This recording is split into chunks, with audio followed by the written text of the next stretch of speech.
Google is jumping on the 5G train with the Pixel 5 and the Pixel 4a 5G. Priced at $700 and $500 respectively, these phones run the latest Android 11 OS, have a second ultra-wide camera, and have the biggest batteries than any previous Pixel phones. So let's check them both out a little bit closer.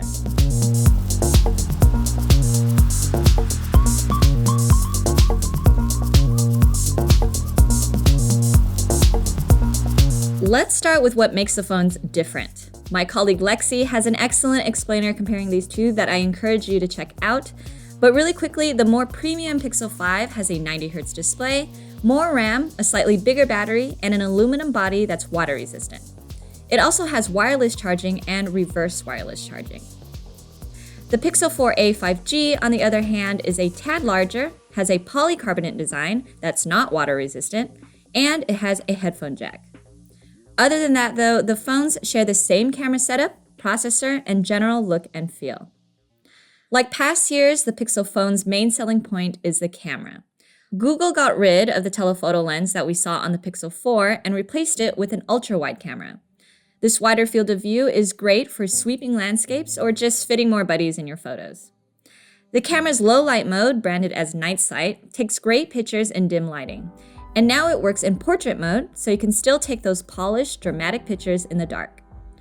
Google also added a tool that lets you play around with portrait lighting. It's really easy to use, and it came in handy whenever I took a generally nice image, but the lighting just didn't quite come out right. For video, there are now different types of optimizations you can choose for stabilizing video. One is cinematic pan, which offers a slow and smooth cinematic look when you're panning during a shot. Keep in mind this mode doesn't capture audio.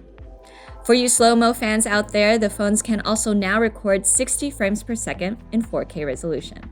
In general, the cameras are still fantastic. Pictures have great dynamic range, shots are vibrant and clear, and Night Sight does an excellent job at handling low light. But the delta between it and other phones isn't as wide anymore. Compared to the OnePlus 8T, for example, pictures look pretty on par with one another. Though when it came to low light, the Pixel had better dynamic range and white balance. The Pixel phones run Android 11, and there isn't a huge amount of new software things we haven't already seen since the OS has been rolling out. The devices do preview something called Hold for Me, which lets Assistant take your place when you're on hold, so you don't have to listen to crappy hold music. And it notifies you when a real person is back on the line. The native Recorder app also has more tricks up its sleeve since the last time we took a look at it on the Pixel 4a. I'm not too sure why Google has really leaned in on this app, but as someone who uses it all the time for taking notes, I'm not complaining. You can now copy or remove chunks of audio and create a cool little graphic if you want to share some quote or audio snippet on social media. The Pixel 5 and 4a 5G features a Snapdragon 765G processor. It's an interesting choice given that a lot of current flagships and last year's Pixel 4 have the more robust Snapdragon 855 chipset. While that means the Pixel's benchmark scores aren't as high as, say, the OnePlus 8T or Galaxy S20, the phones are still fast and reliable. During my time with it, I didn't experience any hiccups or lag time throughout my day-to-day tasks. The Pixel 5 has a 4 ampere-hour battery, and the Pixel 4a 5G has a 3.8 ampere-hour battery. It's the highest capacity of any Pixel phones, but keep in mind plenty of other phones, like, once again, the OnePlus 8T and the Galaxy S20, have batteries that are as big or even bigger than that. From what I've seen so far, the Pixel phones are able to go without charging for more than 24 hours with mild usage. I remember last year with the Pixel 4, that phone's battery drained noticeably quickly throughout the day. And fortunately, I'm not seeing the same thing here. Preliminary battery tests on the Pixel 4a 5G for continuous video playback on airplane mode yielded an excellent time of 22 hours. But we're still conducting battery tests on both phones, so check back with the written reviews for updates.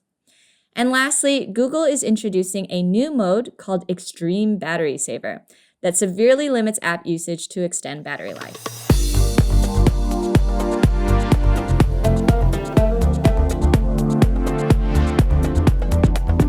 So, are either of these new Pixel phones worth your money? Well, one important thing to consider is that while these are Google's flagship phones, yes, they aren't ultra premium flagship phones.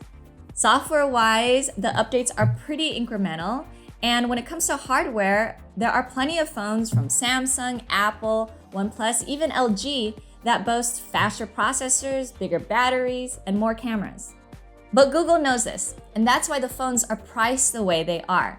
The Pixel 5 is $100 cheaper than the Pixel 4 when it first launched last year. And the Pixel 4a 5G is relatively affordable at $500. You know, if you're big on mobile gaming or you need stuff like 8K video recording or 3 cameras, it's best to look elsewhere. But if you're looking for an incredibly user-friendly Android phone that gets prompt software and security updates and has an excellent camera, then I'd lean towards the Pixel 4a 5G. It's $200 cheaper than the 5, it still has 5G, and it has a bigger screen. So while I love me a higher refresh rate display, reverse wireless charging, and wireless charging, that $200 chunk of change is worth skipping out on, at least for me. And it's my pick among all 3 new Pixel phones this year. That's it for me. For more tech videos, check out the rest of CNET's channel and be sure to subscribe. Stay safe and be well. I'll see you guys next time.